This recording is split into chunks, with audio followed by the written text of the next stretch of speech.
Again, I'm Rom Hendler. I was not supposed to do that panel. That was supposed to be my keynote. And I'm going to keep my phone here. That's my watch as well. And basically, what I want to talk about very quickly is about breaking the venture capital paradigm.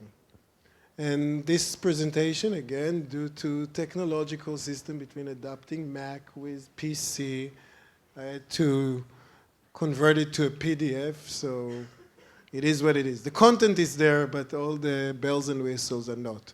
So let's just quickly go through. See, where is the clicker? It's here. Oh, here. Okay. Okay, so let's talk about the travel industry in general, and this is for the people that are not in the industry. It's a huge industry. It depends how you count it, but some numbers we got from 2014, it represents $7.6 trillion. And when we talk about 7.6, obviously it's with the multiplier effect, so it's not just direct from tourism, but it's coming out of tourism. I mean, in 2015, just the industry, the market itself worldwide was $1.3 trillion. It represents 10% of the world GDP, and it represents 1 out of 11 jobs in the world. These are huge numbers, and when you look specifically about the jobs aspect of it is very unique in a world that is moving into outsourcing, in a world that shifting based on cost structure from geographical location. Tourism is, to an extent, resilient player in that market, which is very important. If you look at a place like Las Vegas, you know, if you want to come to Las Vegas, you need to come to Las Vegas. At the end of the day, it's an export industry. In the US, it may be domestic, but you are coming from one state to another. In a country like Israel, people are coming from abroad. They spend they bring here foreign currency, so it's an export industry that you cannot outsource. I mean, you can outsource some of the stuff. You can outsource IT development, you can outsource even accounting and finance, you can outsource obviously the call centers, but you cannot outsource the experience itself. And it's an important thing to understand because it gives a lot of work, and it allows people that maybe are not as educated to have a decent job and, you know, clean rooms and do other things that are needed, and it's a beautiful thing as an economical driver. Another thing to understand is the importance of the hotel share of this economy. Hotels represent only a third of this market, but has a much larger portion of the profit when it gets to travel, technology, and distribution. If you look at the OTA, the online travel agency, you go there to book your flight and a car rental, and maybe now Priceline bought OpenTable, you can book restaurants and some other things, but at the end of the day, they make their money from the hotels, the majority of the money. And we can talk about why is it, and a lot of it has to do because it's a very fragmented industry with a lot of small players. So when you have a big player, it's easier for them to negotiate with, you know, they have leverage on small players, which they don't have as much on airline or cruise line, et cetera, et cetera. So most of their profit is coming from the hotel. So it's important from a technology perspective because there is a lot of emphasis on that vertical. So the travel industry, as we mentioned before, is this a clicker? Yeah. Okay. It's very, very fragmented, but one area that is extremely consolidated is the OTA. And you see here, many people don't even know, but especially with Expedia, you have Hotwire. I mean, again, you don't see it very well. Travelocity used to be the biggest, between Priceline, Travelocity, Hotels.com, and Orbitz. These were the biggest 5 players in the US 5 to 10 years ago. Now there are really only two of them, and Priceline, which is really the brand itself, is not as big in the US as Expedia. Hotels.com is very similar to Booking.com. The differentiator is that they book only rooms, so it's more like road trips. But Orbitz and Travelocity, they are exactly like Expedia. Hotwire is a more of OPEC, but it's a very, very consolidated environment, which also make one need to understand that if you're developing product for the OTAs, you're not going to have too many customers. I mean, I want you to develop stuff to that environment, but you need to either talk with one of these two. Other than this, the next coming two big players are TripAdvisors that now have a big booking widget, and Airbnb, that today they are not really yet in that area, but they just closed down New York for them. They have problem in Berlin. They have problem in Barcelona. They have other regulatory problems. If they want to become a public company, or if they are a public company, they will need to show growth. If they need to show growth, they're going to look for growth. And where they're going to find it? They're going to find it, as always, with the hotels. They're going to start putting hotels and become an OTA because they already have the brand and they have the traffic. So, to me, at least, I mean, nobody from Airbnb told me that that's their strategy, but I think it's the writings are on the wall.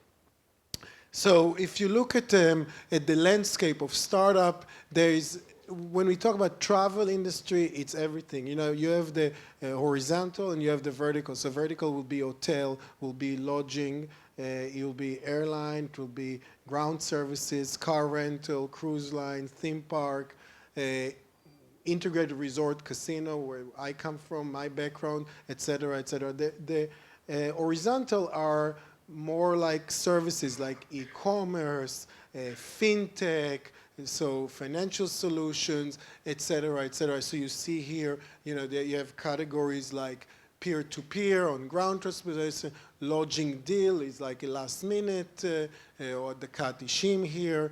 You have corporate, and data analytics, SaaS. So all this stuff, the industry needs everything.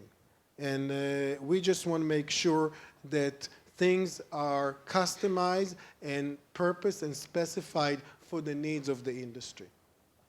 And the need is great.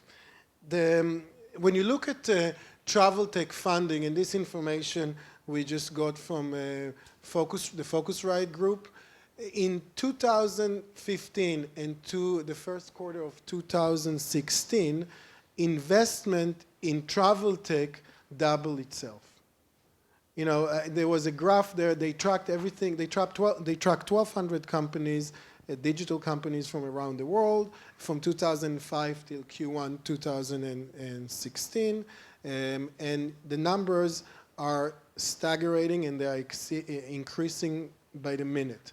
Now, bear in mind that some of these numbers, they included obviously the private accommodation, what we call Airbnb, VRBO, HomeAway, and they also include transportation, which is, you have obviously Uber, you have Lyft in the US, you have Blah Blah in France, and Didi in China, et cetera, et cetera. So some of these big numbers are really going to handful of categories, which is the ground transportation, private accommodation. The third category that they saw a lot of development from a technology solution-wise is really the trip itinerary and trip planning solution and experience within the destination, which we see a lot as well here in Israel. Now, the interesting thing is that it's basically split in three regions: North America, Europe, and Asia Pacific. Now, these numbers show you how many startups are being developed in these places, and this is how much funding is being poured into this region. When you take out Uber and Airbnb, what you see is that there is actually a bigger share in Asia Pacific. Okay? What we want to do, we want to shift it into this area and specifically into Israel. So when you look at them, 73% of the startups come out of only 10 countries, and they get 98% of the funding. Now, the good news is that Israel is one of the 10.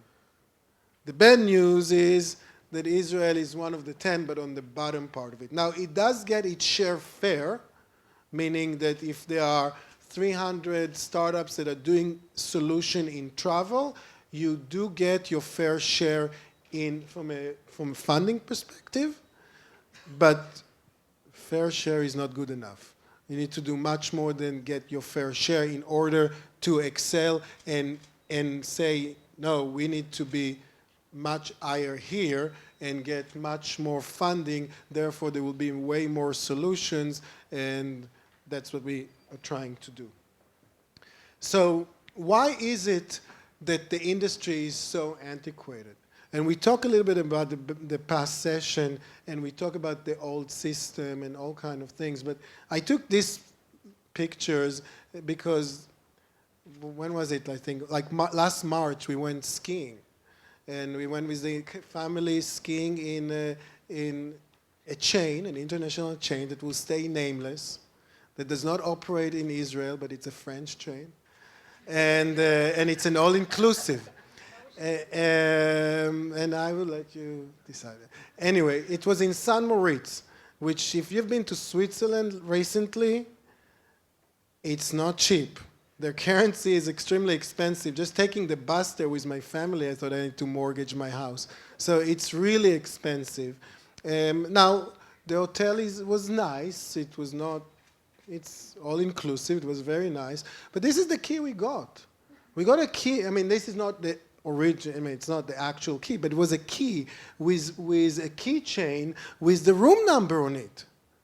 And the room number, do you know the liability that they have? Like, I'm losing it, and then somebody find it and say, oh, room number 312, let me go open the room. And you know what other thing they have very sophisticated? They have a safe. But God forbid it's going to have a keypad. It has a key. So what do people do? They add the key to this one because they don't want to lose their safe key. So then you go and you get both of them. Wow, here, let me see. Did he bring some euros, dollars? What else did he leave me here? Let alone that when my daughter couldn't find her key, the front desk were upset at me because it cost them a lot of money to give me another key. And how come I lost the key? And they gave me, each room can get only 2 keys. And why do I want 3? Because I have 3 kids, and you know.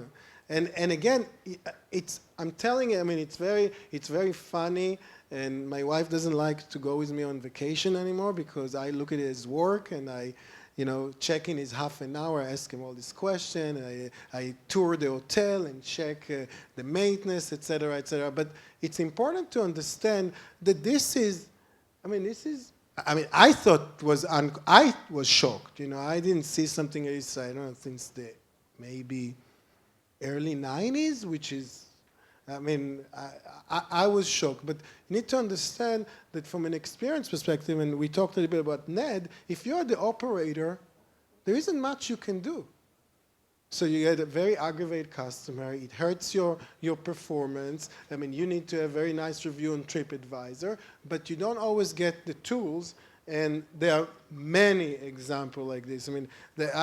I mentioned to people, I just came back, I went to the US and then to Brazil, and everything went wrong in my flight.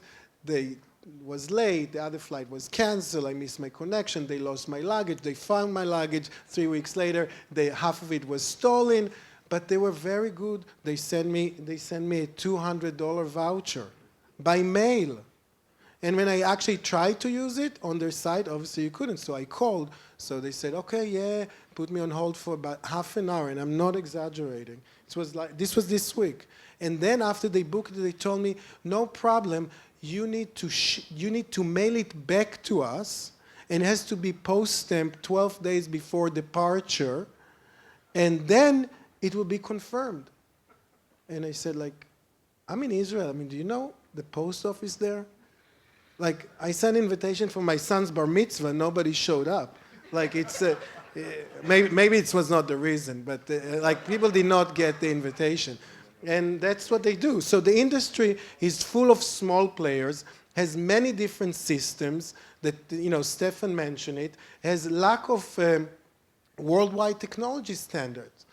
So because there are so many vendors and there are so many players and lack of consolidation, there are just no standards. So when you develop something, you need to understand that it might be great, but it will be very difficult for the industry to use it. And that's, to an extent, it's an advantage to work with some of the big OTA because they do have systems that are much more consolidated and standard, et cetera, et cetera. And then, as also was mentioned in the panel, there is poor talent. Now, the product versus the feature dilemma. So here is a product. I barely could figure out what the hell is this product, but it's some kind of a lunchbox. And what you see here, that all of this is the product, and feature considered to be every little thing, which this makes sense. It's easy. But when you get to startups, often the discussion, is it a product or is it a feature? The VCs looking to invest in products. They don't want features. Why? Because they want eventually to put money and to grow with this company. And if it's a product, the chances for it to be sold as a product and making more money are much greater than if it's a feature. The problem is, it causes several problems. First of all, you don't always know if it's a feature or product at the early stages.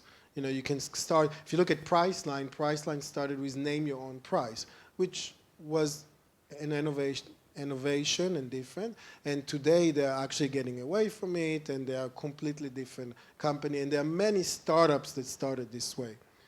But that's their challenge. They want to get money, and they want to make more money out of it for their investors, for themselves, which is fine. But it doesn't serve the industry, and it doesn't always serve the technology and the startups. What the industry wants is, where did I skip one? The industry wants features. It wants to add it to existing platform, like Shai said. We want to have quick gains. I don't want to sit there for 15 months to hear that what you were trying to do is not working at all, and I could have just done it differently all this time. We want things to be fast. We want easy to implement, improving of their current operation, and smaller investment. It's very difficult to come and say, look, buy me for $5 million. And I'm coming from an environment that we had money. And a lot of money. Sometimes it was sad because we would buy stuff without really understanding what is the cost of implementation, what is the pain involved, and can we even implement, do we have the talent to do it? But we knew we needed it, so we bought it. We were good at buying, but not so good at using. Which is not a good thing for vendor. If you're a salesperson, it might be good for 1 or 2 quarters, but not long term. So when you look at it, there is this dilemma of feature versus product. And what we want to do is we want to focus on the features. I mean, we don't care. I mean, if you have a great product, that's fine. But what we want to do, we want to bring these solutions to the industry. And we don't care if they are features or if they are product. We want to connect between the technology, the startups, and the need and the demand, which is the industry. And by doing so, helping the startup with know-how about the industry, helping with mentoring, helping with adapting, adjusting, and tweaking and repurposing the product to fit the need of our sponsor, which is the industry. And the industry is dying to get this kind of solution. So if I have a property management system that does 80% of the stuff they do, it is working. You can check in, you can check out. I mean, you can clean the room. I mean, it's important to understand we take it for granted. Only when it's not working, we realize, wow, how come I don't know how many people checking in today because I got this WhatsApp feature. Now I can talk to my guests. I just don't know who are my guests. So it's important to understand that this extra 20% is extremely important, but there is fear to lose the 80%. So as what we're trying to do, we're trying to bring together the demand and the supply. The supply are the technology, and the demand are the international cooperation that look for solution and put them together. And then by doing so, help you guys develop your product, infuse some cash, because these people will be your customers and they're going to pay you.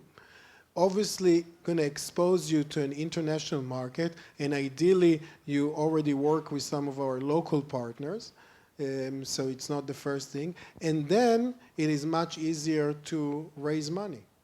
To work with some of this cooperation, for the few of you that have experience, it's not easy.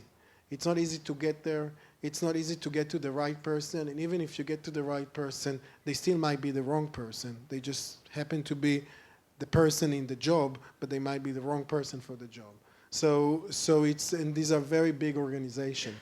We announced a partnership with SOSA, and basically that partnership we're working with SOSA, which is, if you don't know, it's a group of 25 investors from different VCs and angels here in Israel.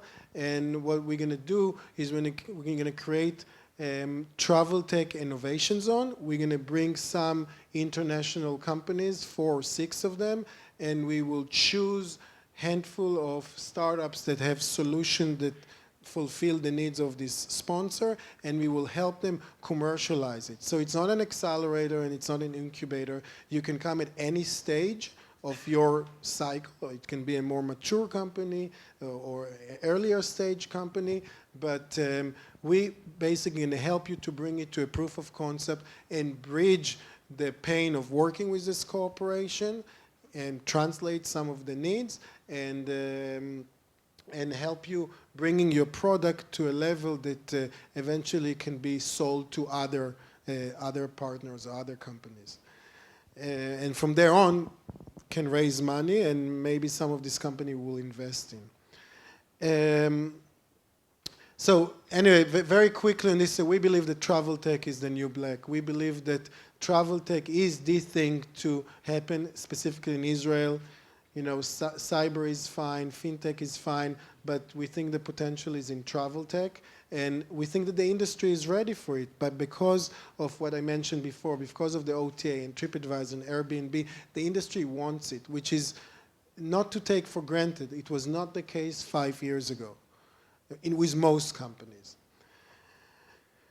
Our mission is to redefine the travel and entertainment industry by providing companies access to the most innovative and cutting-edge technologies in the world in the most cost-effective way. Here's our vision. I'm going to leave it. You can look at it as well. Together, we will make Israel to be the hub for travel tech. So that's really what we want to do, and we need everybody's participate. We need the startups. We need the local industry, because we want to use the local industry know-how and use them as a beta site. Eventually, we need the investors, because we want them to invest. And obviously, we need the international travel community to want to come to Israel and to understand that this is the place to get new technology.